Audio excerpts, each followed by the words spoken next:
What's up, you guys? Welcome back to the channel. One thing that I've kind of had on my mind recently, or a question is The Last of Us Part 3 still wanted? And the reason that I say this is, by no means am I a big channel, by no means do I get hundreds of thousands of views a day. That does not happen. And I understand, when my videos aren't liked or things like that. But I posted a video called The Last of Us Part 3 Concept Confirmed. And there were a high amount of dislikes compared to likes. Now, this video isn't about why didn't my video get liked? Why does it have so many? That is not the point. Nobody cares about that. You don't care about that. And quite frankly, it doesn't matter to me either way. But it got me thinking, did people dislike, maybe because it was a bad video? Of course, that could be the number one reason. Or are they getting tired of The Last of Us? Are they getting tired of seeing The Last of Us everywhere? Are they getting tired of these remakes? Are they tired of Naughty Dog and Neil Druckmann and Haley, the co-writer for The Last of Us Part 2? Are they sick of it? Do they just not want to watch The Last of Us anymore? Do they not care? Or have people just made up their mind?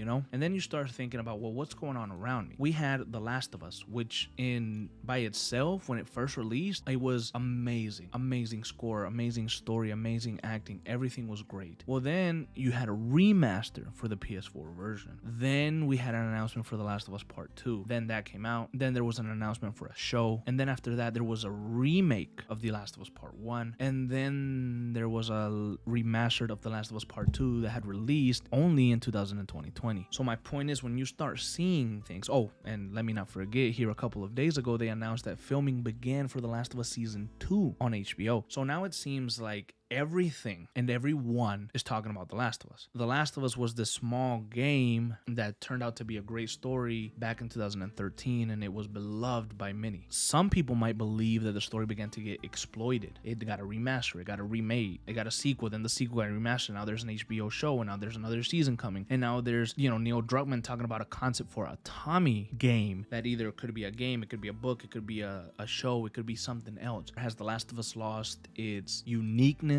It's not something small anymore. It's not something that gamers can look at and be like, oh yes, that is our story. That as a gamer, I love The Last of Us. That is for us. Now, not anymore. Now it's plastered everywhere. It's on Twitter. It's on TV shows. It's on commercials. Pedro Pascal is everywhere talking about Joel now. Like, is it now not that appealing to gamers? Have you gotten to the point where you're like, well, who cares? Who cares, man? Whatever. It lost its value. I don't want it anymore. I want something else. I don't know. So I'm wondering what it is. And I kind of wanted to bring this out to you guys so you guys can have a discussion with me amongst yourselves if you wanted, down in the comments, and let's see what's going on. What are your thoughts on it? Why do you think? Obviously we know the obvious answers to this. Well, Neil Druckmann sucks. The Last of Us Part 2 ruined the game. The Last of Us Part 2 killed Joel. We don't want a third one because they're just pushing crap down our throats that we don't want to see, things that the game wasn't originally about. Now it has become this. We know those, right? Is it that? Or is it something else? And I guess I just wanted to know, is The Last of Us Part 3 maybe something that nobody wants anymore? That's really the question that I wanted to ask you guys. I don't know. Thank you so much for watching, and I will see you in our next video.